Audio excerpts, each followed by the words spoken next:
Hello साथियों, कैसे हो आप सब। मैं आप सभी का दोस्त परवीन तोमर आप सभी के अपने यूट्यूब चैनल में स्वागत करता हूं।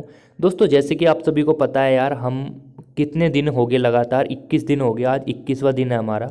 लगातार इलेक्ट्रॉनिक्स के ऊपर काम कर रहे हैं और एकदम ये बोल सकते हैं बहुत बढ़िया काम कर रहे हैं।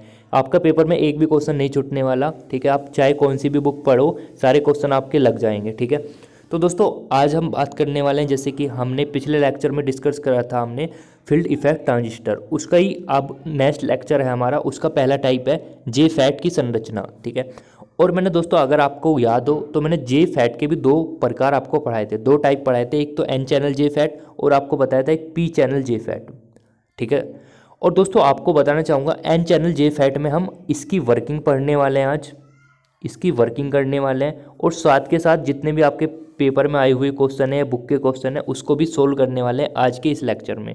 तो यार, आज का लेक्चर काफ़ी इंपॉर्टेंट है। जितना भी ओवरऑल में इसका वो हो सकता था इंट्रो मैंने दे दिया। अब टॉपिक स्टार्ट करते हैं। हमारा टॉपिक है इसका पहला टाइप एन चैनल जे फैट। सबसे पहले समझने वाली बात ये होती है एन चैनल जे फैट होता क्या है, ठीक है।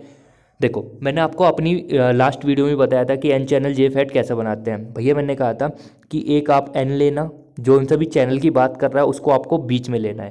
सर कैसे? देखो, यहाँ पे हम बात कर रहे हैं एन चैनल जे फैट की। कौन सा चैनल है? N channel. तो आपको एन बीच में लेना है और इसके किनारों पे पी पी ले लेना है, पी पी, ठीक है। जब भी इसको हम क्या बोलते हैं? एन चैनल जे फैट बोलते हैं। अब यहाँ पे क्वेश्चन उठता है कि सर ये बताइए।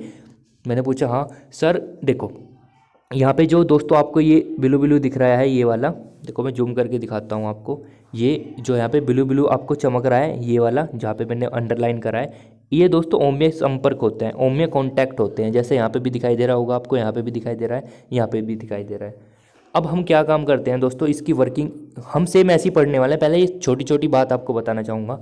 दोस्तों, आप सभी को पता होगा नीचे सोर्स होता है, यहाँ पे ड्रेन होता है, यहाँ पे गेट होता है। मैं अपने पिछले लेक्चर में ये सब चीज़ एक्सप्लेन कर चुका, ठीक है।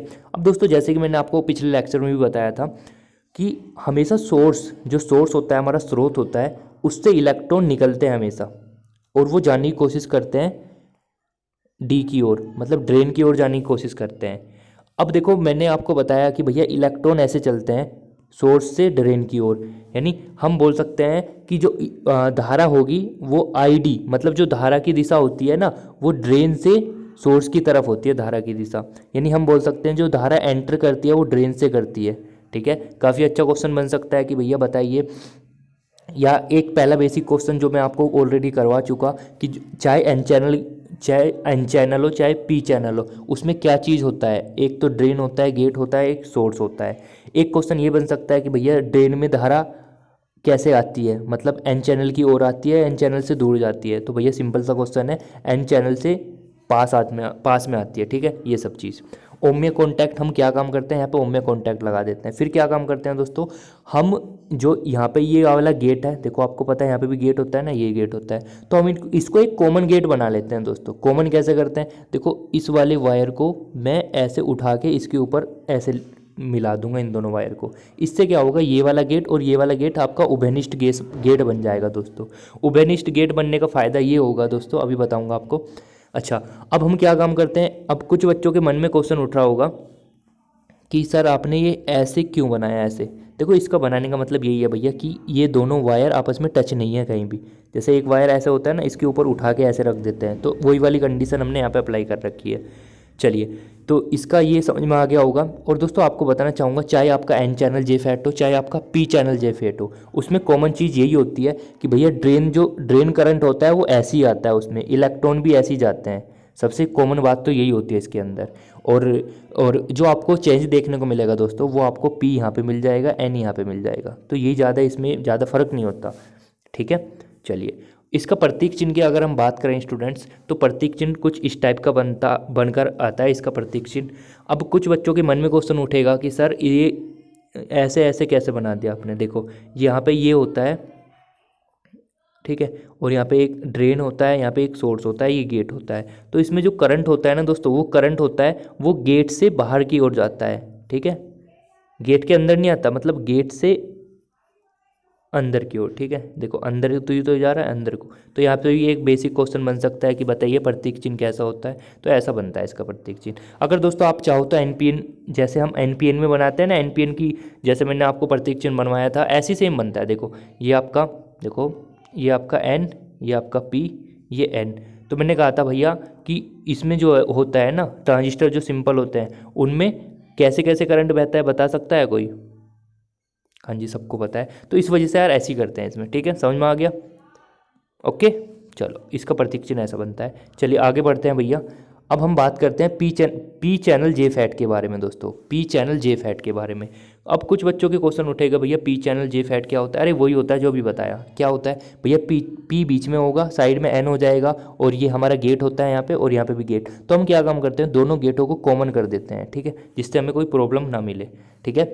अब यहाँ पे गेट होता है दोस्तों, ये आपका सोर्स होता है, और यहाँ पे ये आई डी होता है, मतलब जो आने वाली धारा होती है ड्रेन करंट बोलते हैं, और यहाँ से इलेक्ट्रॉन जाते रहते हैं स्रोत से इसकी तरफ को, ठीक है ना। तो यहाँ से दो ही क्वेश्चन बन सकते हैं पी चैनल और एन चैनल के बारे में, ठीक है। प्रतीक चिन्ह के बारे में अगर हम बात करें तो दोस्तों ये इस टाइप का होता है, इसमें जो धारा होती है वो इधर की ओर जाती है, ठीक है। चलिए, उम्मीद करता हूँ अभी ये बेसिक बात है जो मैं ऑलरेडी आपको कई बार, मतलब पिछली बार लेक्चर में बता चुका हो था, ये हम पढ़ चुके हैं। चलो भैया आगे, अब यहाँ से और क्वेश्चन क्या बन सकते हैं स्टूडेंट्स, समझना इस चीज़ को। भैया दो क्वेश्चन और बन सकते हैं यहाँ से, क्या कि भैया जो जे फैट होता है, या चाहे पी चैनल जे फैट होता है या एन चैनल जे फैट होता है, उसमें पी एन संधि कितनी बनती है? देखो एक तो पी एन संधि ये बन गई दोस्तों, हाँ जी, एक पी एन संधि ये बन गई। देखो पी एन संधि का मतलब कुछ भी नहीं होता दोस्तों, पी एन संधि का मतलब होता है जहाँ पे पी और एन मिलते हैं ना, वही पी एन संधि हो जाती है। मतलब क्या, देखो एक पी ये रहा, एन ये रहा, तो एक संधि तो ये बन गई, एक पी ये रहा, एन ये रहा, तो एक संधि ये बन गई। ओवरऑल कितनी संधि बन चुकी है इसमें? दो। तो आपका आंसर होगा दोस्तों वहाँ पे दो, दो संधि होती हैं इसमें जे फैट में, ठीक है। तो भैया पहला क्वेश्चन आपका हो चुका है, दो संधि पी एन संधि होती है इसके अंदर। अच्छा, अगर हम और क्वेश्चन की बात करें स्टूडेंट्स, तो दोस्तों इसका जो मध्य का भाग होता है दोस्तों, जो इसका मध्य का भाग होता है ना, उसमें डोपिंग अधिक कराई जाती है, ठीक है ना, डोपिंग अधिक कराई जाती है। भी क्वेश्चन है आपकी बुक के अंदर, ठीक है ना। चलिए अब मैं इसकी वर्किंग के बारे में बात करना चाहता हूं दोस्तों, क्योंकि इसके जो भी मेन पॉइंट थे वो मैं आपको बता चुका कि भैया धारा ऐसे आती है इसमें, चाहे आपका पी चैनल जे फैट हो, चाहे आपका एन चैनल जे फैट हो, ठीक है। इसका प्रतीक चिन्ह इस टाइप में बनता है, ठीक है। चलिए अब हम इसकी वर्किंग के बारे में बात कर लेते हैं दोस्तों, क्योंकि अभी वर्किंग भी समझना है हमको, पूरा एक्सप्लेन करते हुए चलूँगा मैं आपको, ठीक है। चलो पहले मैं दोस्तों इसकी वर्किंग आपको पढ़ा देता हूँ, डायग्राम के थ्रू इसको समझेंगे अच्छे से। और देखो आपको डायग्राम दिखाई दे रहा है स्टूडेंट्स, पहले जो मैं कह रहा हूँ उस पर फोकस करो बस, स्टेप बाय स्टेप हमको समझना है ना। देखो दोस्तों इसमें क्या होता है हमारा, यहाँ पे मैं एन चैनल की वर्किंग पढ़ा रहा हूँ ना आपको, तो एन चैनल यहाँ पे पी है, ये पी है, ये एन चैनल है। तो दोस्तों आपको पता चल गया एन चैनल की वर्किंग हम पढ़ रहे हैं, क्योंकि इसमें पी, दो पी कोने पर आ रहा है जबकि एन बीच में आ रहा है। तो मैंने क्या कहा था, जो बीच में आता है वही तो चैनल होता है, तो एन चैनल की हम बात कर रहे हैं, ठीक है। और मैं आपको बता भी चुका था कि हम एन चैनल की वर्किंग करेंगे। तो आप समझ लेना दोस्तों इसमें हम क्या करेंगे। दोस्तों ये सब चीज़ वही चीज़ है जो मैंने आपको अभी बनवाया था, ये यहाँ तक ये सब चीज़ वही कॉमन है। अब मैंने इसमें क्या एक्स्ट्रा करा, देखो समझना मैंने इसमें क्या चीज़ एक्स्ट्रा करा। दोस्तों मैं क्या काम करता हूँ, जो आपका गेट होता है ये गेट, और जो आपका सोर्स होता है ये, इनको मैं रिवर्स बाइसिंग कर लेता हूँ, रिवर्स बाइसिंग कर लेता हूँ। इन दोनों को मैं उत्क्रम अभिनत कर लेता हूँ। सभी बच्चे भली भांति परिचित होंगे अगर अभिनत क्या होता है, यानी फॉरवर्ड बायस क्या होता है, रिवर्स बायस क्या होता है, ये सब चीज़ मैं आपको कितनी बार बता चुका हूँ, ठीक है। और यहाँ पे क्या काम करते हैं दोस्तों, हम जो ड्रेन होता है आपका ड्रेन और जो सोर्स होता है, इन दोनों को हम एक बैटरी के द्वारा जोड़ देते हैं, जिसका नाम होता है दोस्तों VDD। समझते रहना, VDD जो मैं बोल रहा हूँ उस पर फोकस करना, सब चीज़ आपके सब चीज़ कवर हो जाएगी। VDD बैटरी होती है। अब हम क्या काम करते हैं दोस्तों, अगर हम बोलना चाहें तो यहाँ पे जो होगा, देखो अगर मैं आउटपुट बैटरी की बात करूँ आउटपुट की, तो VDS, देखो D और S, तो आउटपुट बैटरी तो VDS हुई ना, तो मैं बोल सकता हूँ यहाँ से यहाँ तक का जो वोल्टेज नापती है ना वो VDS होता है, वोल्टेज मापी, ठीक है। अच्छा अब देखो समझना दोस्तों इसको, मैं क्या काम करता हूँ, पहले मैं 5 वोल्ट देता हूँ बैटरी को, यानी बैटरी के इक्वल रख देता हूँ मैं 5 वोल्ट, 5 वोल्ट मतलब वोल्टेज में पहले इसका करता हूँ 5 वोल्ट, समझना 5 वोल्ट करता हूँ। तो आप देखते हो दोस्तों, और यहाँ को मैं जो ये सोर्स होता है दोस्तों, इसको मैं अंडरग्राउंड कर देता हूँ मतलब इसको पृथ्वी से जोड़ देता हूँ। आपको पता होता है पृथ्वी पे जो विभव का मान होता है, वोल्टेज का मान होता है, वो होता है जीरो। तो यहाँ पे जीरो वोल्टेज है, तो इस पॉइंट का भी जीरो वोल्टेज होगा, क्योंकि इनके बीच में कोई रेजिस्टेंस नहीं आ रहा ना, इस वजह से जीरो होगा। अच्छा, यहाँ के पॉइंट का भी जीरो वोल्टेज होगा, और यहाँ के पॉइंट का भी जीरो वोल्टेज होगा, जो पी के अंदर है ना, वहाँ का भी जीरो होगा, यहाँ का भी जीरो होगा। क्यों? क्योंकि देखो भैया, आपको पता है, ये देखो इसके बीच में कोई रेजिस्टेंस नहीं आ रहा ना, इस वजह से यहाँ का भी जीरो वोल्टेज हो जाएगा। अच्छा, अब आप देख सकते हो यहाँ का मैंने माना था 5 वोल्ट।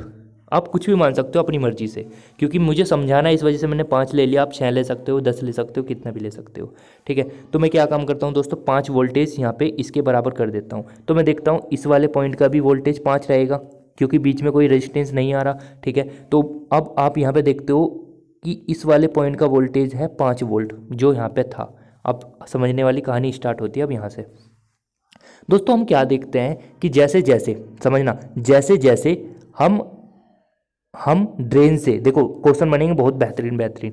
जैसे जैसे हम ड्रेन से, क्योंकि आपको पता है ऊपर ड्रेन होता है, नीचे सोर्स होता है, जैसे जैसे हम ड्रेन से सोर्स की तरफ जाते हैं, जैसे जैसे हम ड्रेन से सोर्स की तरफ जाते हैं, तो आपका वोल्टेज कम होता जाता है। जैसे आप देख रहे हो यहाँ पर 5 था, फिर 4 हो गया, फिर 3 हो गया, फिर 2 हो गया, और फिर यहाँ पे आके 0 हो गया।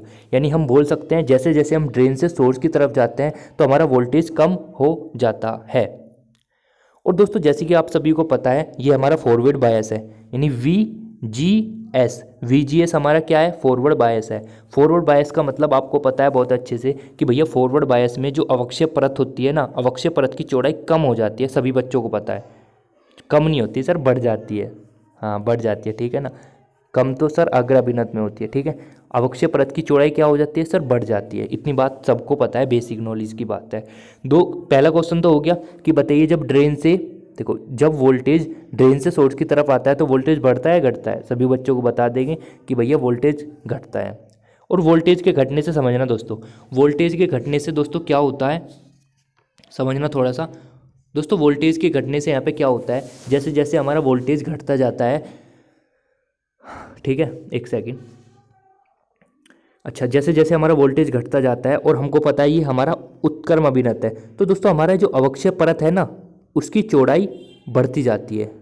अच्छा, आपको कुछ बच्चों के मन में क्वेश्चन उठा होगा, सर तो अवक्षय परत ऐसा बढ़नी चाहिए ना, ये फिर तिरछी क्यों बढ़ रही है? नीचे से कम है, ऊपर से ज़्यादा है। देखो उसका रीज़न केवल केवल ये होता है दोस्तों, क्योंकि देखो इसका रीज़न केवल केवल ये होता है। देखो आपको पता है भैया, यहाँ पे देखो, यहाँ पे वोल्टेज, देखो यहाँ पे वोल्टेज कितना है? 4। यहाँ पे वोल्टेज कितना है? 3। यहाँ पे वोल्टेज कितना हो गया? 2। तो हम देख सकते हैं जिसका मतलब जिस पॉइंट पे ज़्यादा वोल्टेज होगा ना, उसकी अवक्षय परत की चौड़ाई वहीं पे ज़्यादा होगी। समझ में आ रही है बात? यानी जहाँ पे वोल्टेज ज़्यादा होता है वहीं पे अवक्षय परत की चौड़ाई अधिक होगी। अच्छा, अब क्वेश्चन उठता है कि भैया क्या ये आपस में मिल जाएगी थोड़ी देर बाद? क्योंकि अगर सपोज करो, अभी देखो सुनना। अच्छा भैया, ये होगी पहली कंडीशन।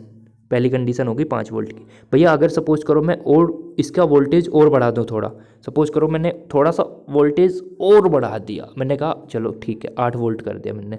अच्छा, तो तुम्हें पता है इस वाले पॉइंट का 8 वोल्ट हो जाएगा, यहाँ का भी 8 वोल्ट हो जाएगा, फिर कम होते होते 7 हो जाएगा, यहाँ पे 6 हो जाएगा, यहाँ पे 5 हो जाएगा, 4 3 2 1, यहाँ पे 0 हो जाएगा यहाँ पे आते आते। यानी हम बोल सकते हैं जैसे जैसे ड्रेन से हम सोर्स की तरफ आते हैं तो वोल्टेज कम होता जाता है, जैसे कि स्टूडेंट मैंने अभी आपको बताया।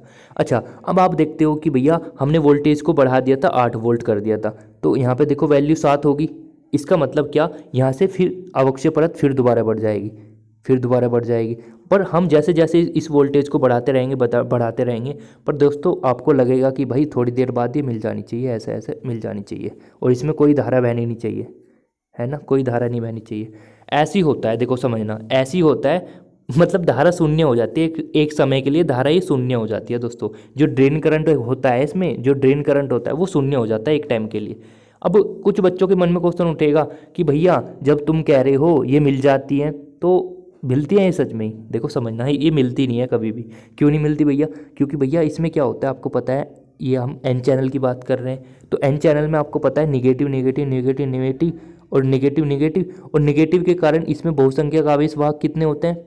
यहाँ पे कितने होते हैं भैया? इसमें होते हैं निगेटिव नेगेटिव नेगेटिव। तो इसमें जो आ जाएगा, देखो हमको पता है निगेटिव, अगर निगेटिव चार्ज है किसी के पास तो उसके दाता आयन क्या होता है? पॉजिटिव होता है दाता आयन, उसका दाता आयन क्या होता है? पॉजिटिव। तो यहाँ पे दोस्तों, यहाँ पे पॉजिटिव दाता आयन बनने लगते हैं, पॉजिटिव दाता आयन, यहाँ पे भी पॉजिटिव दाता आयन।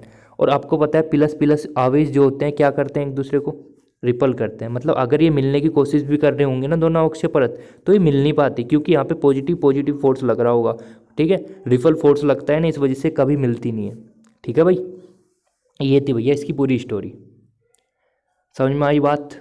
अच्छा, अब कुछ बच्चों के मन में क्वेश्चन उठेगा कि भैया अगर सपोज करो, मैंने पूछा हाँ बताओ, भैया अगर सपोज करो VGS के मान को बढ़ा दें हम, मतलब अगर अभिनति को हम बढ़ा दें, क्या भैया कुछ प्रभाव पड़ेगा? मैंने कहा हाँ यार प्रभाव तो पड़ेगा। तुमने कहा भैया क्या प्रभाव पड़ेगा? तो मेरा क्वेश्चन यहाँ का, आपका रिप्लाई ये होगा मेरा यहाँ पे कि जो अवक्षय परत होगी ना, अगर मैं VGS के मान को बढ़ा दूंगा, अगर मैं VGS के मान को बढ़ा दूंगा तो अवक्षय परत चौड़ी हो जाएगी, चौड़ी हो जाएगी, क्या हो जाएगी? चौड़ी हो जाएगी, चौड़ी। अच्छा, अगर अब तुम्हारा मतलब तुम्हारे दिमाग में एक क्वेश्चन और चलेगा कि भैया अगर सपोज करो अवक्षय परत हमने और चौड़ी चौड़ी चौड़ी, मतलब बहुत चौड़ी कर दी अवक्षय परत, क्या कर दी? बहुत चौड़ी कर दी, ठीक है। क्या भैया उस कंडीशन में जो इसमें करंट बह रहा था ID, वो शून्य होगा या अधिक हो जाएगा? तो भैया उसका जवाब है शून्य हो जाएगा। शून्य क्यों होता है भैया? देखो उसका रिप्लाई आप सभी को मिल चुका होगा, क्योंकि भैया देखो जब वोल्टेज बढ़ाते रहेंगे, इसका वोल्टेज बढ़ाते रहेंगे, तो ये दोनों आपस में मिल जाएंगे, जिसके कारण धारा पॉसिबल नहीं हो पाने की बहने के लिए, ठीक है ना। इस वजह से हम कहते हैं कि इसमें ID का मान 0 हो जाता है, ठीक है। अच्छा भैया एक क्वेश्चन और है मेरा, मैंने पूछा क्या बताओ, तुमने कहा भैया अगर सपोज करो मैं VGS का मान शून्य ही कर दूं, फिर क्या प्रभाव पड़ेगा? मैंने कहा यार ये तो अच्छी बात है। तुमने कहा कैसे? अगर VGS का मान शून्य कर रहे हो, मतलब जो आपका गेट स्रोत वोल्टेज है ना, उसको शून्य कर दिया तुमने, तो उसका मतलब होगा दोस्तों कि आपका जो अवक्षय परत है ना, हाँ भैया अवक्षय परत की चौड़ाई क्या हो जाएगी भैया? वो तो क्या हो जाएगी? कम हो जाएगी। पहले बढ़ रही थी ना वोल्टेज बढ़ाने पर, कम हो जाएगी चौड़ाई, जिसके कारण धारा आराम से फ्लो हो जाएगी, मतलब धारा का मान भी बढ़ जाएगा। समझ में आ रही है बात? Okay, done done done done done. अच्छा, अब एक सभी के मन में बच्चों के क्वेश्चन उठता है कि भैया एक बात और बताओ। मैंने पूछा बताओ,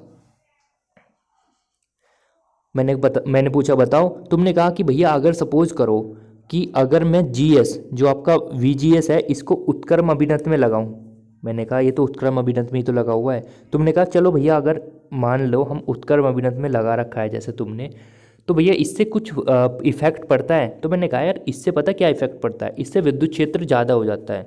जो आपका क्या होता है, इलेक्ट्रिक फील्ड होता है ना, विद्युत क्षेत्र, वो ज़्यादा हो जाता है इलेक्ट्रिक फील्ड, जिसके कारण आपको पता है ये कंडीशन आपको देखने को मिलती है, ठीक है। इतनी बात क्लियर हो चुकी है सभी बच्चों की? बोलो हाँ या ना।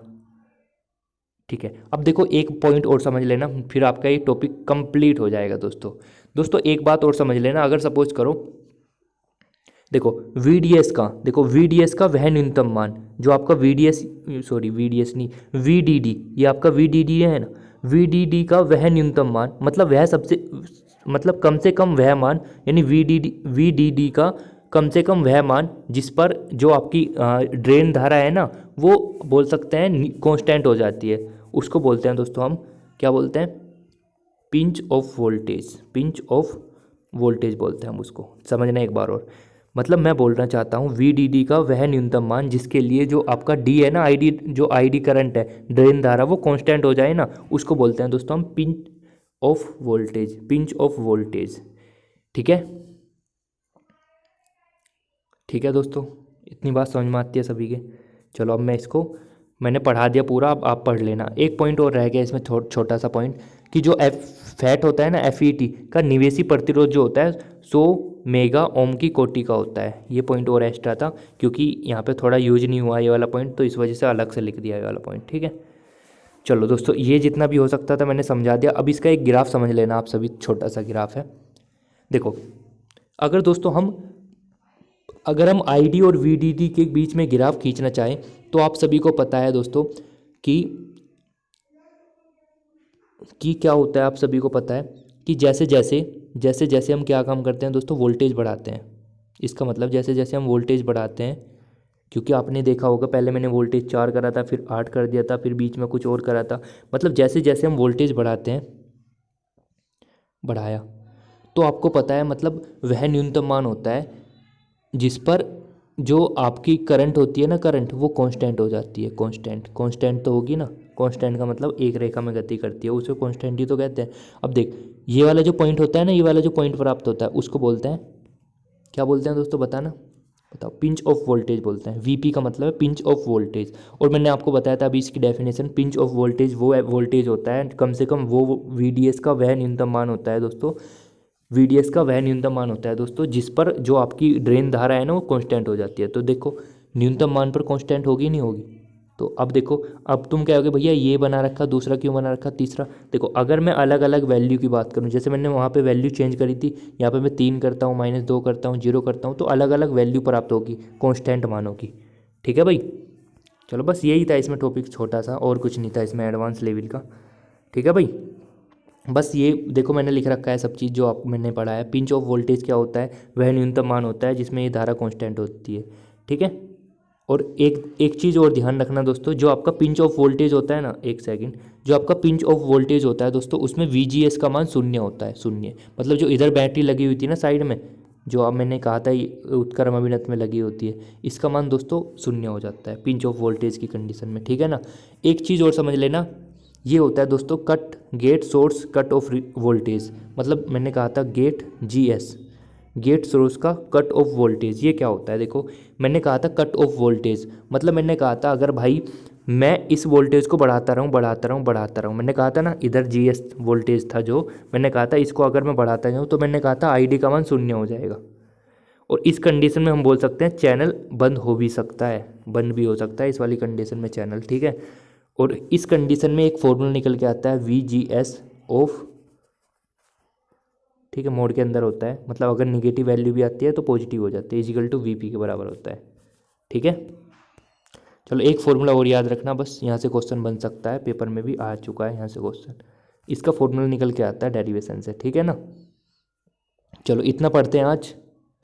ओके, मैं आपको एक काम करता हूँ दोस्तों, इसका जो भी क्वेश्चन प्रैक्टिस है लगभग आप 25 से 30 क्वेश्चन कर लोगे, मतलब जो लगभग 12 तो मैं ऑलरेडी कर चुका, यानी 18 क्वेश्चन आप कर लोगे जो आज मैंने पढ़ाया है। ठीक है, तो यार प्रैक्टिस जरूर कर लेना, सब चीज़ नोट्स में से मिलेगा, पढ़ाया मिलेगा सारा, क्योंकि यार सब मैंने डायग्राम के थ्रू, जो मैंने अभी आपको डायग्राम बताया था, ये वाला जो डायग्राम बताया, इसके थ्रू सारी चीज़ एक्सप्लेन कर दी कि क्या क्या होता है। ठीक है, thank you for watching my video, जय हिंद।